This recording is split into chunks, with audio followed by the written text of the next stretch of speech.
Fluminense e Botafogo estão na liderança do Campeonato Brasileiro. O Vasco vem de duas ótimas partidas e o Flamengo, mesmo perdendo o jogo, já mostrou que melhorou muito com o novo técnico, com Jorge Sampaoli. O futebol carioca vai voltar a dominar o Campeonato Brasileiro finalmente? Vamos entender isso aqui direitinho. Então vamos embora, mete marcha e vamos nessa!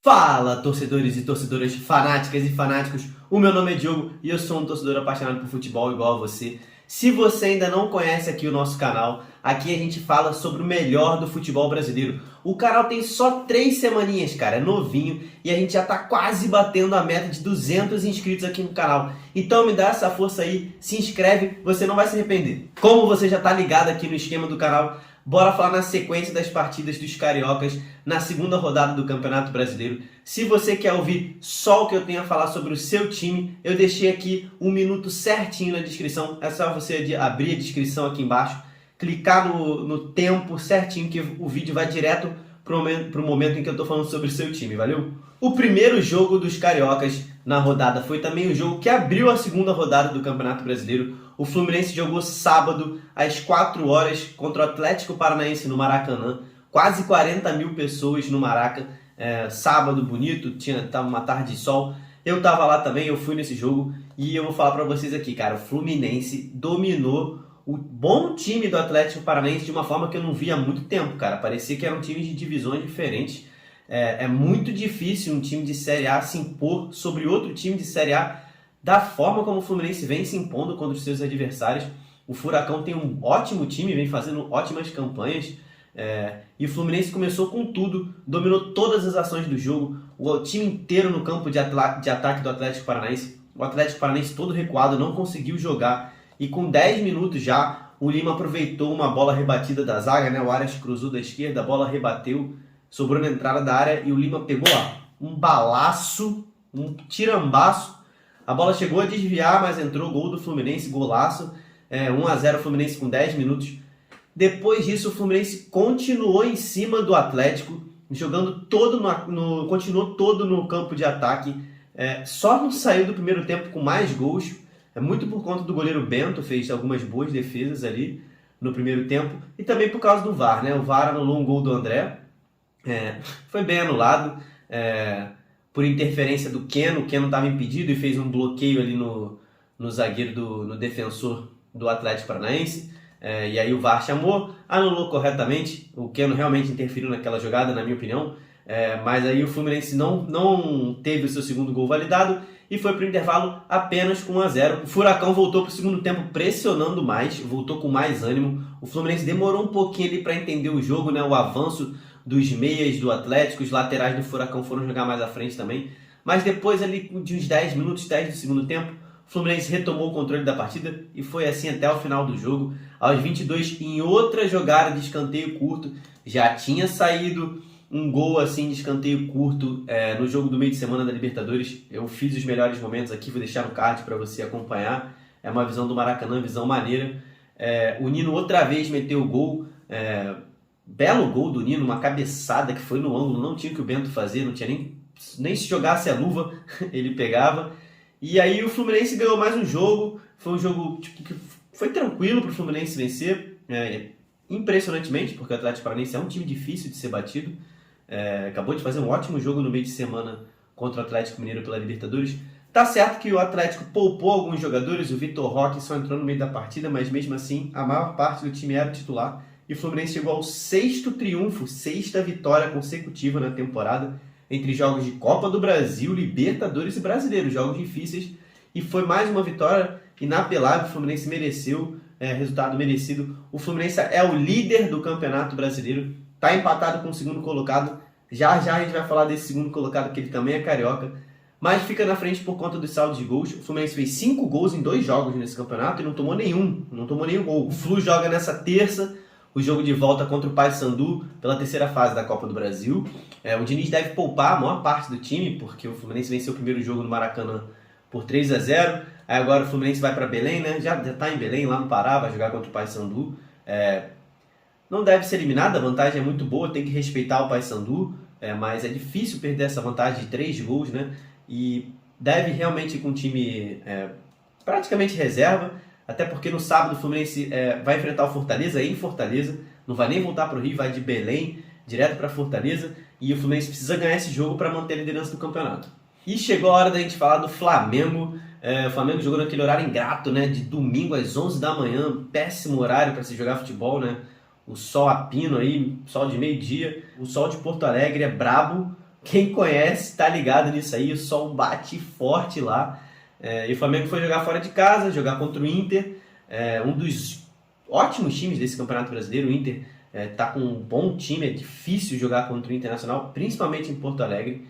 O Flamengo acabou perdendo por 2-1, mas deu para tirar coisa boa desse jogo aí. O Flamengo poderia muito bem ter vencido esse jogo, tu vai entender a minha lógica aqui, vou explicar direitinho. O primeiro tempo do jogo foi muito morno, não tem muita coisa para falar sobre o primeiro tempo. Se você assistiu, os dois times se estudaram muito, não estava com muito ímpeto ofensivo, nada muito interessante aconteceu nos primeiros 45 minutos. Acho que isso é muito característico desse jogo das 11 da manhã, né, cara? Que o metabolismo do jogador tá diferente, né? Não tá acostumado a jogar em alto nível nesse momento, né? Tem que antecipar a alimentação, os caras acordam mais cedo, almoçam mais cedo, fazem tudo mais cedo.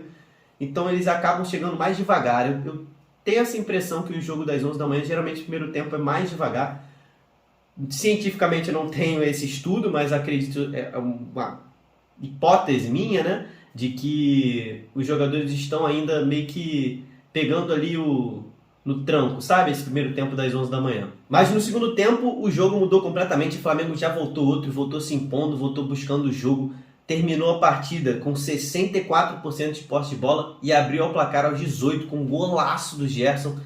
O Gabigol deu um chute ali horrível, que foi rebatido pela zaga e sobrou no pé do Gerson, que aí sim o Gerson tratou a bola como deve ser tratada, deu um balão no goleiro. Meu Deus, o Kehler está buscando essa bola até agora. Fez uma embaixadinha ali e fuzilou para dentro do gol. 1-0 Flamengo. O Gerson com o Sampaoli tá voltando a jogar mais próximo ao gol. E o cara sabe fazer gol também, né? O Gerson vai ser muito útil nessa nova posição aí, no novo esquema do Sampaoli. O Sampaoli conhece o cara. Nesse jogo, ele foi o melhor jogador do Flamengo em campo. E eu arrisco dizer que foi o melhor jogo do Gerson desde que ele voltou ao Flamengo. Ele realmente jogou muito bem. Mas aí vem a parte ruim do jogo do Flamengo, né? O São Paulo ainda não conseguiu, não teve tempo para consertar. É uma herança do Vitor Pereira, ó, aquele cara lá que tu sabe bem, que é bom até esquecer. O Flamengo tem atacado muito melhor agora com o São Paulo, e tem feito uma pressão mais frutífera ali, né, na saída de bola do adversário, ou seja, está pressionando melhor, mas o sistema defensivo do Flamengo, cara... E eu falo de sistema defensivo falando do time inteiro, sabe? Do atacante ao meia ofensivo, meia atacante, aos volantes, todo mundo que tá marcando errado, tá marcando de forma desajustada, tá marcando de forma espaçada. O time tá muito espaçado, O Inter tava quebrando essas linhas de marcação do Flamengo com muita facilidade, ele às vezes nem tinha linha de marcação. Tava chegando à área do Flamengo com muita facilidade e rápido também, em transições rápidas.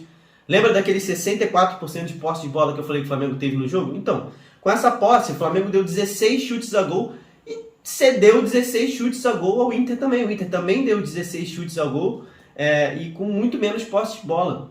Ou seja, o Flamengo está precisando compactar melhor essas linhas, está precisando treinar mais. Logo depois que o Flamengo abriu o placar, o Maurício tinha acabado de entrar, estava 1 minuto em campo, praticamente 5 minutos depois que o Flamengo abriu o placar, o Inter empatou o jogo. Mesmo assim, o Flamengo não sentiu esse gol, continuou mais presente no ataque, continuou mais ofensivo, buscou mais a vitória, mas ainda deixava muito espaço para o Inter trabalhar quando perdia a bola. E aí nos acréscimos, o Flamengo estava em cima, acréscimos do segundo tempo, o Flamengo em cima pressionando, botou bola na trave, no escanteio, quase fez o gol da vitória ali no finalzinho, mas acabou tomando o gol que rendeu a vitória ao Inter. Mais uma transição rápida dessa, muita facilidade de jogadores chegando na área do Flamengo, 2 chegaram ali, um deu uma cambalhota ridícula, simulando um pênalti, coisa deplorável, medíocre, mas a bola acabou sobrando para o Maurício, que aí sim botou a qualidade, igual o Gerson botou no primeiro gol do Flamengo, deu uma fatiada na bola ali, encobriu o Santos, golaço, segundo gol do Maurício, segundo gol do Inter, e foi o gol da vitória do Inter, fim de jogo. Mas, galera, o Flamengo aqui está em reconstrução. Depois da diretoria ter feito a besteira que fez em demitir o Dorival Júnior e contratar o Vitor Pereira, que, pô, dizimou, acabou com todo o trabalho bom que o Dorival tinha feito. Dá pra tirar coisa boa dessa derrota, o Flamengo tá em evolução. Eu acho que o Flamengo vai ter tempos melhores aí no resto da temporada, ao longo da temporada. Tem muito pouco tempo de trabalho do Sampaoli, praticamente nada, né? Ele já conseguiu dar uma outra cara ao time do Flamengo. E agora ele vai precisar consertar ao longo das semanas de jogos, né? Porque a diretoria resolveu não dar tempo para o cara trabalhar, né? Não contratou um cara no meio da temporada, no meio da sequência do mês que tem mais jogos, né? O Flamengo não vai ter descanso esse mês para trabalhar, é jogo quarto domingo, então São Paulo vai ter que acertar no meio dos jogos, os problemas do Flamengo, e nos poucos treinos que ele vai ter, os erros, né, deixados pelo Vitor Pereira, mas eu confio no São Paulo, eu acho que ele vai fazer um bom trabalho e vai consertar, o Flamengo vai melhorar. O Flamengo tem um jogo muito importante agora na quarta-feira, vai pegar o Maringá pela terceira fase da Copa do Brasil. O Flamengo perdeu o primeiro jogo fora de casa por 2-0, vai jogar no Maracanã, precisa reverter isso de qualquer forma. O Flamengo não pode ficar de fora, ser eliminado para o Maringá, seria uma vergonha absurda.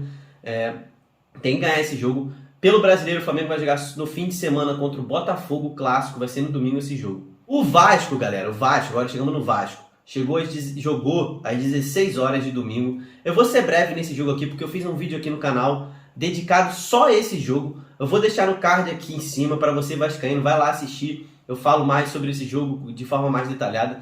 Mas basicamente o Vasco vem de 2 rodadas contra 2 dos principais favoritos ao campeonato. Jogou de igual para igual com os dois. Jogou melhor, inclusive, em alguns momentos das partidas. Ganhou do Galo lá no Mineirão por 2-1. E empatou em casa com o Palmeiras, que é o atual campeão, por 2-0. Chegou a estar vencendo esses dois times, né? O Vasco estava vencendo os dois times por 2-0 em determinados momentos dos jogos. Então, assim, o Vasco deixou uma ótima impressão nesse início de campeonato e está demonstrando que pode brigar por coisas maiores nessa temporada aí. O Vasco não vai jogar nesse meio de semana, porque foi eliminado, né, na segunda fase da Copa do Brasil para o ABC. Então ele vai se preparar somente para a terceira rodada do Brasileirão, vai jogar contra o Bahia em casa e deve ser mais um jogo que a torcida do Vasco vai chegar em peso e o Vasco vai com tudo para cima do Bahia. E agora a gente chegou ao Botafogo, só Fluminense e Botafogo venceram os 2 jogos nesse Campeonato Brasileiro, para você ver como que é difícil esse campeonato. Só 2 times conseguiram isso, de vencer os dois primeiros jogos, e eles foram justamente 2 times cariocas, Fluminense e Botafogo. É clássico vovô na liderança do campeonato. O Botafogo jogou destacado da rodada inteira, aquele jogo de segunda-feira às 8 da noite.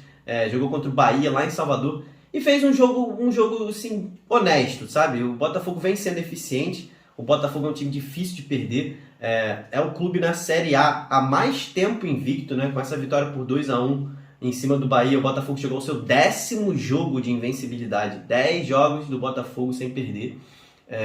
O primeiro tempo, tá certo, teve um controle maior do Bahia. O Bahia teve 61% de posse no primeiro tempo. Chutou 9 vezes a gol contra uma do Botafogo. Mas é aquilo, né? Futebol é eficiência, bola na rede. O Botafogo saiu na frente desse jogo com o único chute que ele deu no primeiro tempo. Um gol chorado do Júnior Santos, que voltou muito bem agora ao Botafogo. Acabou de voltar para o Botafogo e está jogando muito bem, voltou voando.